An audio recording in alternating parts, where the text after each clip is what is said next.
यह दर्द भरी कहानी है एक लड़की की, या फिर यूं कहूं तो भी गलत ना होगा कि यह कहानी है एक बदनसीब लड़की की।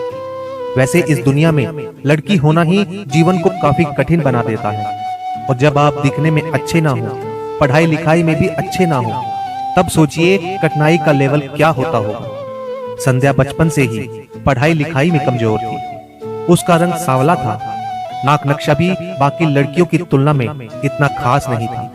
ऊपर से भगवान ने दांतों की बनावट भी टेढ़ी मेढ़ी दी थी। जब संध्या छोटी थी तो बचपन में स्कूल के बच्चे चिढ़ाते थे, बड़ी हुई तो गली मोहल्ले के लोग उसे देखकर मुंह फेर लिया करते थे। कोई भी उसका दोस्त बनने के लिए तैयार न था। उसके रिश्तेदार भी उसे कुछ खास भाव नहीं दिया करते थे। बस एक उसकी माँ ही थी जिसे उसके सूरत या लुक से कोई फर्क नहीं पड़ता था। माँ संध्या से और संध्या माँ से बेहद प्यार करते थे। दुनिया भर की आलोचनाओं को सहने की शक्ति थी माँ संध्या के लिए। जब कोई उसे डफ्फर बोल देता या जब कोई उसे बदसूरत बोल देता, जब संध्या को शादी के लिए देखने आए लोग उसे बिना पसंद किए लौट जाते, यहाँ तक कि जब खुद के पापा ही उसे मनहूस बोल देते, तब माँ ही तो थी जो उसे समझाती कि लोगों के बोलने से क्या होता है, तू तो मेरी प्यारी बेटी है। भगवान के किए इतने सारे अन्यायों के बावजूद संध्या जीना सीख गई थी। वह खुश रहना सीख गई थी। जो भी गिने चुने लोग उससे बातें करते, उन्हें चुटकुले सुनाकर हंसाया करते और खुद भी ठहाके लगाकर हंसा करते। इसके अलावा एक और बहुत बड़ी खूबी थी संध्या की। उसे खाना बनाने में बहुत मजा आता था, और ना ही सिर्फ खाना बनाने में मजा आता था, उसका बनाया खाना खाकर लोगों को जो स्वाद आता था वह उनको तृप्त कर जाता था। और यह उसमें अपने आप तो नहीं आया था। दुनिया के ठुकराए जाने के बाद उसने अपना सारा समय खाने की रेसिपीज की किताबें, रेडियो शोज और टीवी चैनल्स को समर्पित कर दिए थे।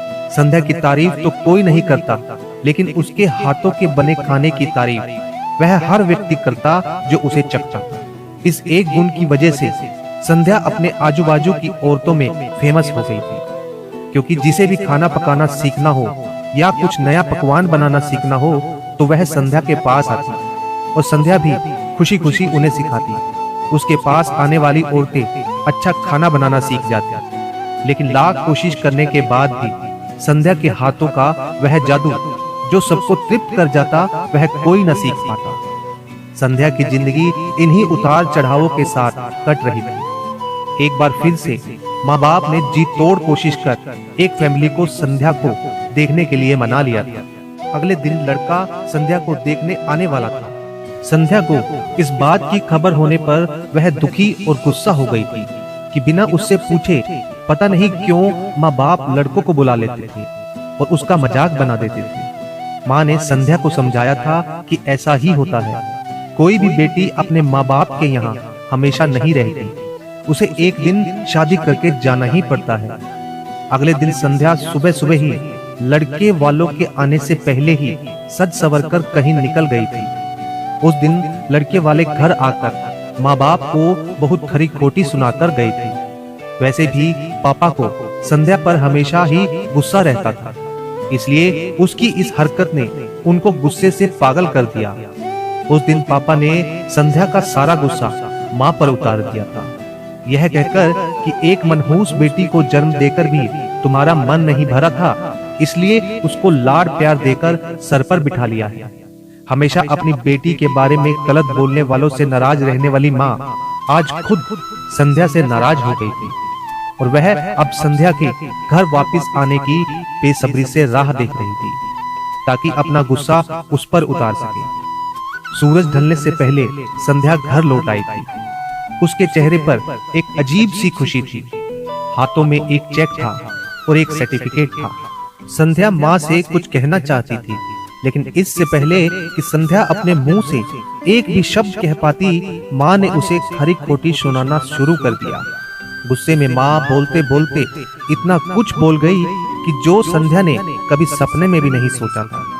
माँ ने कहा, बाकी सभी लोग सही थे, तुम सच में मनहूस हो, तुम्हारी वजह से हर कोई परेशान है।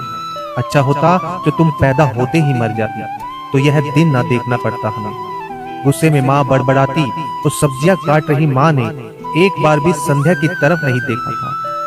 संध्या माँ की बातें किसी पत्थर की मूरत की तरह सुन रही थी।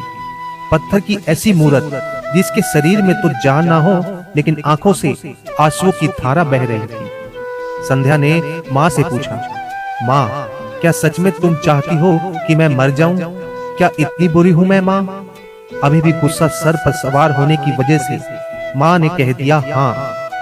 बिना एक पल भी सोचे संध्या ने सीधा अपने कमरे में जाकर कमरा अंदर से बंद कर लिया था। 1-2 मिनट बाद गुस्सा थोड़ा शांत होने पर माँ को अपनी गलती का एहसास हुआ तो संध्या के रूम की तरफ गई। उन्हें पता चला कि संध्या ने रूम को अंदर से बंद कर लिया है। गुस्से में कुछ कर न ले इसलिए माँ ने तुरंत पापा को इस बात की खबर दी। दोनों ने काफी दरवाजा खोलने की कोशिश की, लेकिन जब नाकामयाब रहे तो दरवाजा तोड़ दिया। अपने स्कार्फ से फांसी का फंदा तैयार कर संध्या पंखे से लटक रही थी। ज्यादा वक्त नहीं हुआ था, वह सिर्फ बेहोश हुई थी। माँ पापा ने तुरंत उसे पंखे से अलग किया और बेड पर लेटाया। पापा ने तुरंत डॉक्टर को फोन किया। तब माँ का ध्यान बेहोश पड़ी संध्या के हाथ में पकड़ी एक चिट्ठी और पास ही पड़े 5 लाख के चेक और 5 स्टार होटल में शेफ की नौकरी के लिए कंफर्मेशन लेटर पर पड़ी, जो संध्या अपने साथ लाई थी। माँ और पापा ने वह चिट्ठी खोलकर पढ़ी जो उसने अभी अभी लिखी थी। चिट्ठी इस प्रकार थी, मम्मी और पापा, मैं जानती हूँ मेरे जन्म से लेकर आज के दिन तक मैंने ऐसा कुछ भी नहीं किया है जिस पर आप गर्व कर सकें, लेकिन मैं आपको बताना चाहती थी कि आज मैं खाना पकाने के नेशनल लेवल कंपटीशन को जीत चुकी हूँ और यह 5 लाख का चेक मुझे प्रथम स्थान पर आने के लिए मिला था। जजिस को मेरा खाना इतना पसंद आया था कि उन्होंने मुझे एक बहुत बड़े होटल में बतौर मास्टर शेफ की नौकरी के लिए कंफर्मेशन लेटर ही दे दिया था। पूरी दुनिया मेरे खिलाफ है, मुझे इस बात का कभी कोई फर्क ही नहीं पड़ा था और ना ही बाबूजी की कड़वी बातें मैंने अपने दिल पर ली थी, क्योंकि मैं जानती थी बाहर से सख्त दिखते मेरे बाबूजी अंदर से तो मुझे बहुत प्यार ही करते थे।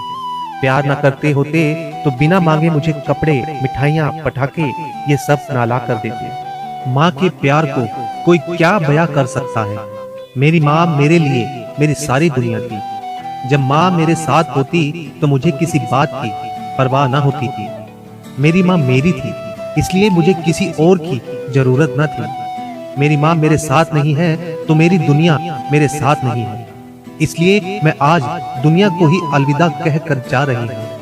मैं जानती हूँ आपने कभी न कभी भगवान से यह दुआ जरूर मांगी होगी कि अगले जन्म में मेरे जैसी औलाद ना मिले, लेकिन मैं हमेशा यह प्रार्थना करती थी कि अगले जन्म में तो क्या, मेरे हर जन्म में मुझे आप जैसे ही माता पिता मिले। और आज भी यही प्रार्थना करके उसी भगवान के पास जा रही हूँ।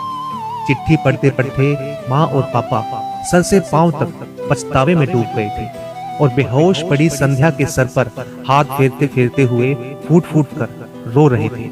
दोस्तों, यह कहानी आपके दिल को छू गई होगी। मैं उम्मीद कर सकता हूँ कि अब आप जाने अनजाने में किसी भी व्यक्ति का उसके बाहरी लुक्स की वजह से दिल नहीं दुखाएंगे। और दोस्तों, अगर वीडियो पसंद आए तो वीडियो को लाइक शेयर जरूर करिएगा और अगर हमारे चैनल पर नए हैं तो हमारे चैनल को सब्सक्राइब भी जरूर करें। धन्यवाद।